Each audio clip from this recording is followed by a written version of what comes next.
Hi there, I'm John Price. I'm the pastor of Covenant Community Church in Wexford. Pastor Mark Helsel asked me to be a part of this Lenten Luncheon devotional time, and I'm so glad to be a part of this.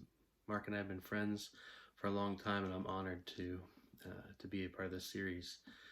For those of you who listen to the podcast Post-Christian Pastors, you might recognize my voice.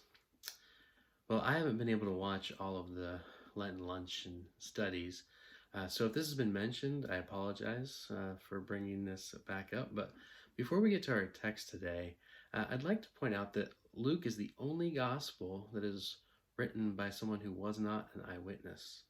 It was written maybe 30 years after Jesus' resurrection, but Luke, in many ways, was like you and me. He believed in someone that he had not seen. What he did have that we don't have was proximity of time and place. So he was able to go and to investigate these claims that he had heard about, believed. There's historic evidence that says that Luke was from the church in Antioch, and he was likely helped financially by Theophilus, who he mentions at the beginning of Luke and the beginning of Acts. And he sets off to investigate the claims of Jesus, that he and Theophilus, as converts themselves to Christianity or second generation Christians, had believed but wanted to have more grounding in their faith. And I bring this up for two reasons. First is that we might be encouraged to know that we have someone who investigated what he believed without seeing, and gives us the same gift, that we might have certainty. Second, our text intersects with someone outside the Jewish people. Luke himself was not Jewish, as I just mentioned. He wanted to make sure that other non-Jews, Gentiles like himself, not only had an accurate account of who Jesus was and what he did by interviewing eyewitnesses, but that Gentiles like himself, like any of us who are not of Jewish background, might know that the gospel of Jesus Christ is good news for us, that Jesus himself is for us. So with that in mind, let's read Luke 17, beginning at verse 11 through 19.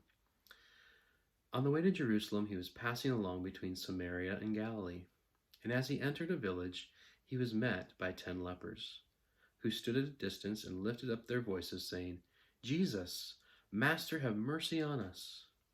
When he saw them, he said to them, "Go and show yourselves to the priests." And as they went, they were cleansed. Then one of them, when he saw that he was healed, turned back, praising God with a loud voice. And he fell on his face at Jesus' feet, giving him thanks. Now he was a Samaritan. Then Jesus answered, "Were not 10 cleansed? Where are the 9? Was no one found to return and give praise to God except this foreigner?" And he said to him, "Rise and go your way. Your faith has made you well." We often skip over details of place and time when we read the Bible. We might be thinking, let's just get to the spiritual stuff, or let's get to the interesting parts of the story, or let's have some miracles, let's get beyond this stuff. But the authors of Scripture give us these details for a reason, and Luke is no different. He could have just said, hey, there's a group of lepers someplace, and Jesus said some stuff, and he healed them. What we see is that we find Jesus in a particular place at a particular time. This particular place, he was on his way to Jerusalem, in or near Samaria, and Samaria is kind of like Cleveland to those of us in Pittsburgh. Nothing good kind of comes from there. Sorry, Mike Arnold, I had to kind of throw that in.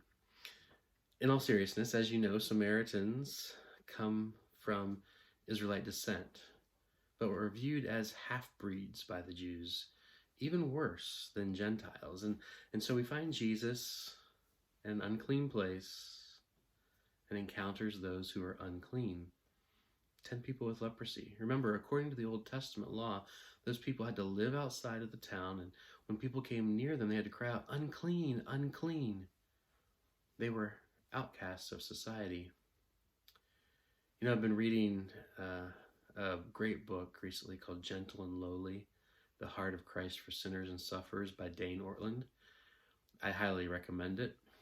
It's been on all the top book lists of 2020. So come across it, pick it up, read it. You won't be disappointed.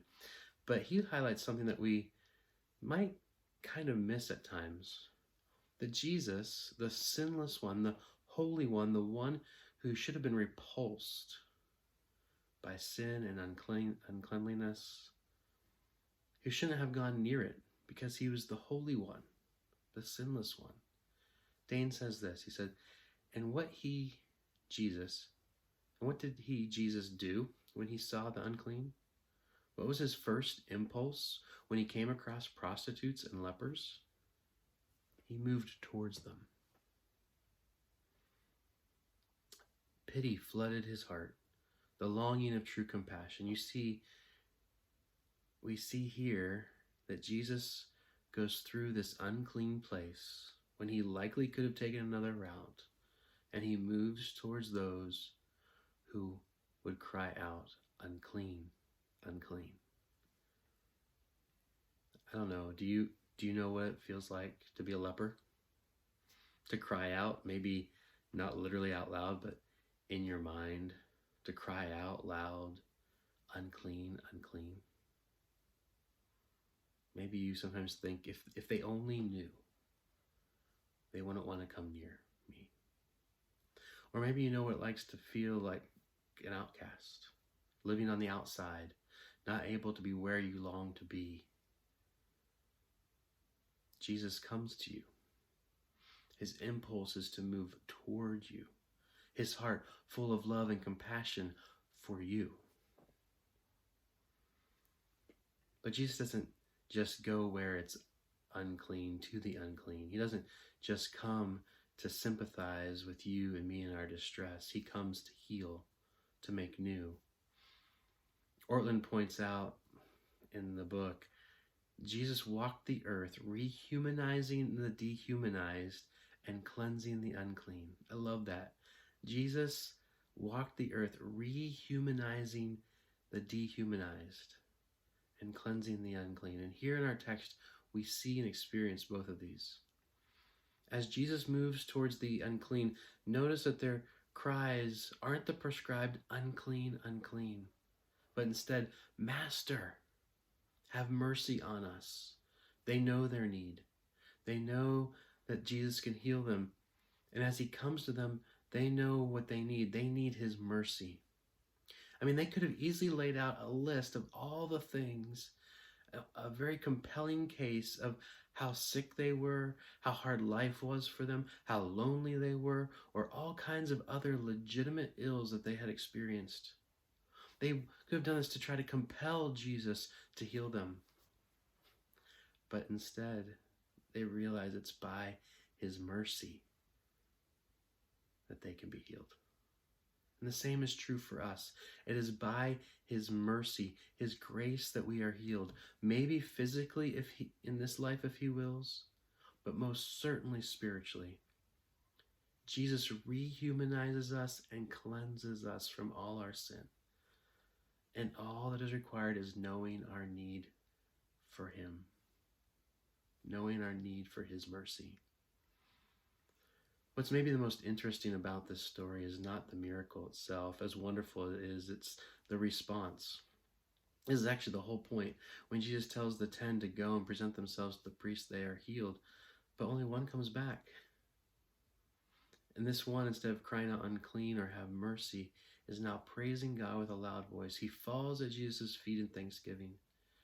Jesus asks, "Where are the other 9? Why aren't they doing the same?" It's implied that the other 9 were Jews, that only the Samaritan came back praising God with thanksgiving. The outsider of outsiders, the unclean of the unclean, is the one who came back. The one who even after he was healed, would still not be good enough, not pure enough, not from the right family, not from the right group. The 9 were all set. They had what they needed. I don't know about you, but that often describes me. I want the spiritual experience, the healing, what I think I need. But do I really want Jesus? Do I want the King and the kingdom, or just the kingdom benefits? The 9 wanted the benefits of the kingdom without the king. The Samaritan realized that without the king, there are no kingdom benefits. What about you? Do you want the benefits without the king? The benefits without falling at the feet of Jesus and worshiping and praising the king? Let me leave us with a question. Is our faith like that of the 9 that get what they want out of it? Or are we like the Samaritan who realizes that what we want will still not be enough? And what we ultimately need, actually, who we ultimately need is Jesus. Is in the answer to that question that we find, like the Samaritan, that we are made well. My prayer is that we would know our need for Jesus and come to him and be made well. Have a wonderful day, everyone.